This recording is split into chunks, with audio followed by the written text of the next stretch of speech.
Goeiedag op my Nederlandies. Vandag is ek hierso met juffrou Bakland. So om meer uit te vind van die voortrekkers en wat hulle alles doen.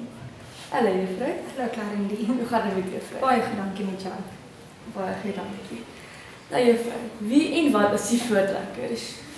Die voortrekkers is 'n kultuurbeweging wat ons lede, in besondere die jeug, aan toerus om moderne Afrikaners, positiewe burgers, konsekwente Christene deur diensbaarheid te wees. Okay. Wat kan ons doen dat ons kan deel wees van die voortrekker familie? Elke Vrydag is daar 'n spanbyeenkoms op die rugbyveld tussen 5 en 6 in die middag. As julle wil deel wees, is julle meer as welkom om te kom sien wat die voortrekkers elke Vrydag doen. En daarna kan ons praat oor wat se vorms moet ingevul word. Okay. Wanneer juffrou besluit dat juffrou wil deel wees van die voortrekkers? Ek was in 2024 gevra of ek graag wil deel word van die voortrekker familie. En omdat ek 2 seuns het ek gedink dit was 'n fantastiese plan. Okay, dit is goed.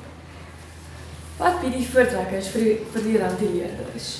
Die voortrekkers leer vir kinders Afrikanerskap, burgerskap, Christenskap en diensbaarheid deur die verskillende aktiwiteite wat hulle doen.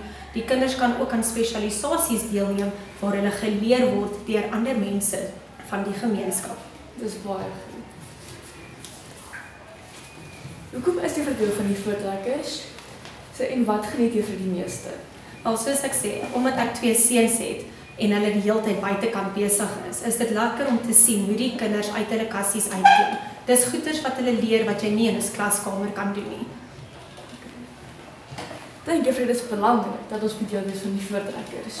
Ek dink dit is baie belangrik. Dit leer vir kinders hoe om deel te wees van hulle gemeenskap en om te gee vir ander, nie net hulle self nie. Baie dankie, juffrou. Dankie, Karen.